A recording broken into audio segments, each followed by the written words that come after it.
شیخ الاسلام مفتی محمد تقی عثمانی صاحب کے وظائف اور بیانات سننے کے لیے ہمارے چینل کو لازمی سبسکرائب کریں۔ شکریہ۔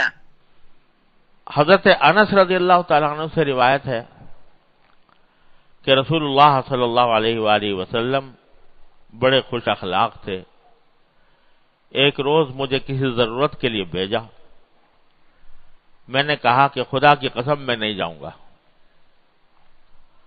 حالانکہ میرے دل میں یہ تھا کہ جو حکم مجھ کو رسول اللہ صلی اللہ علیہ وسلم نے دیا ہے اس کے لیے ضرور جاؤں گا۔ پھر میں نکلا اور میرا گزر کچھ بچوں پر ہوا جو بازار میں کھیل رہے تھے، میں ان کے ساتھ مشغول ہو گیا۔ اتنے میں ناگاہ رسول اللہ صلی اللہ علیہ وسلم نے میرے سر کے بال پیچھے سے پکڑے۔ جب میں نے آپ کی طرف دیکھا تو آپ مسکرا رہے تھے۔ فرمایا کہ اے انس، تم وہاں گئے تھے جہاں میں نے تم کو بھیجا تھا؟ تو میں نے کہا ہاں رسول اللہ، اب جاؤں گا۔ یہ حضرت انس ہے رضی اللہ تعالیٰ عنہ، جن کو ان کی والدہ حضرت ام سلیم رضی اللہ تعالیٰ عنہ، جو بڑی درجے کی صحابیہ تھیں، بڑے فضائل ہیں ان کے، حضرت ام سلیم رضی اللہ تعالیٰ عنہ کے، بڑی عجیب و غریب خاتون تھیں جن کی نظیریں دنیا میں ملنی مشکل ہے۔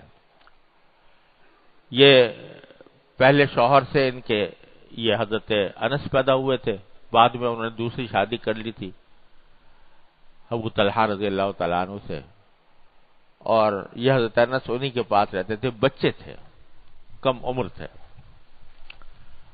تو ان کی والدہ حضرت ام سلیم رضی اللہ تعالیٰ عنہ ایک دن حضرت انس کو حضور اقدس صلی اللہ علیہ وسلم کی خدمت میں لے گئیں اور یہ کہا کہ یا رسول اللہ، میری دل میں ایک تمنا ہے، ایک حاجت ہے، ایک ضرورت ہے، اگر آپ پوری فرما دیں تو میرے لیے بڑی سعادت ہوگی۔ حضور اقدس صلی اللہ علیہ وسلم نے پوچھا کہ کیا بات ہے؟ تو کہا کہ یہ میرا بچہ ہے،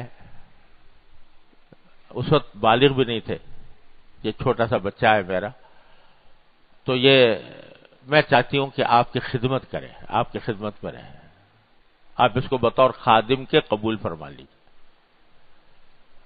نبی کریم صلی اللہ علیہ وسلم نے قبول فرما لیا، چنانچہ یہ حضور اقدس صلی اللہ علیہ وسلم کے خادم کے طور پر مشہور تھے۔ اسی مجلس میں حضرت انس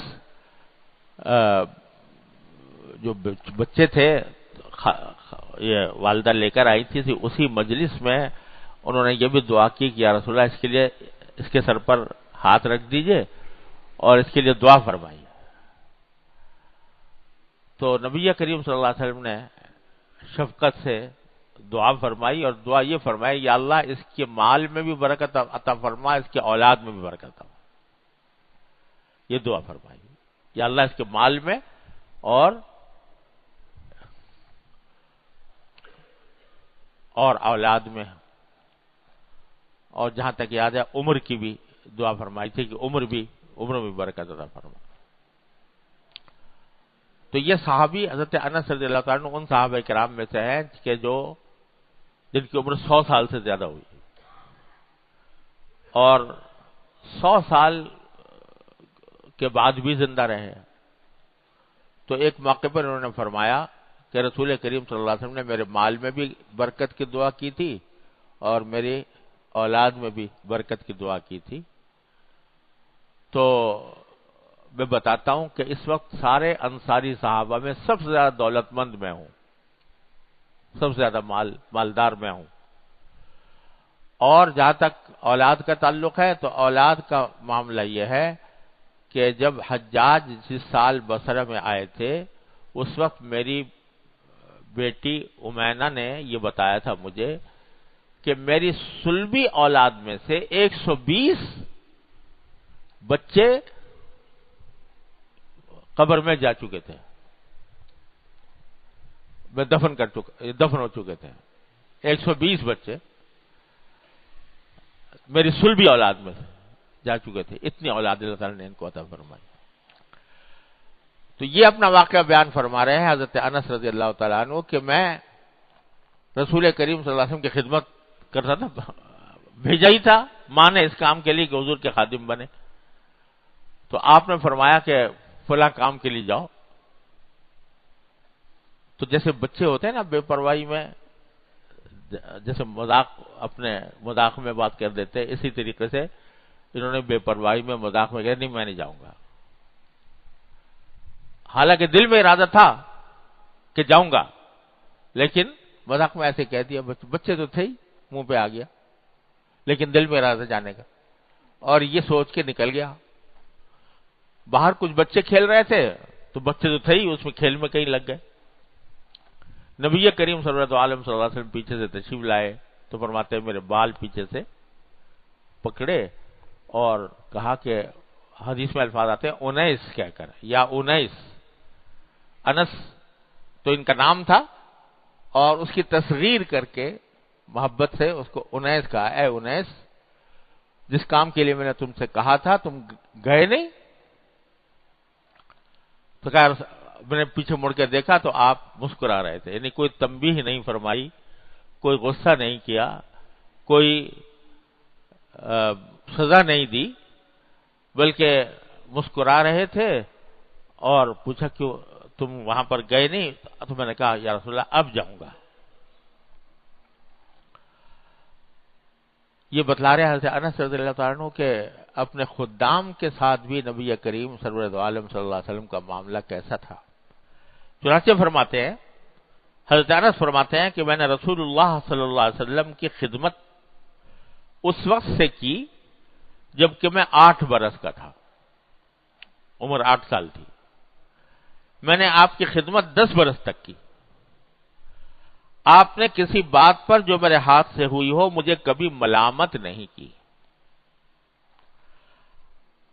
اگر اہل بیت میں سے کسی نے بھی ملامت کی تو آپ نے فرمایا اس کو چھوڑ دو، اگر کوئی بات تقدیر میں ہوتی ہے تو وہ ہو کر رہتی ہے. یعنی اگر مجھ سے کوئی غلطی ہو گئی تو دوسرے لوگ بھی، گھر والے بعض اوقات کہ تم نے یہ کوئی برتن توڑ دیا، کوئی اور ایسی غلطی ہو گئی جس سے کوئی نقصان ہو گیا، تو دوسرے گھر والے تو مجھے ملامت کرتے تھے، لیکن نبی کریم صلی اللہ علیہ وسلم ملامت نہیں فرماتے تھے، بلکہ دوسرے گھر والوں سے بھی کہتے تھے کہ ارے بھائی چھوڑو بھی،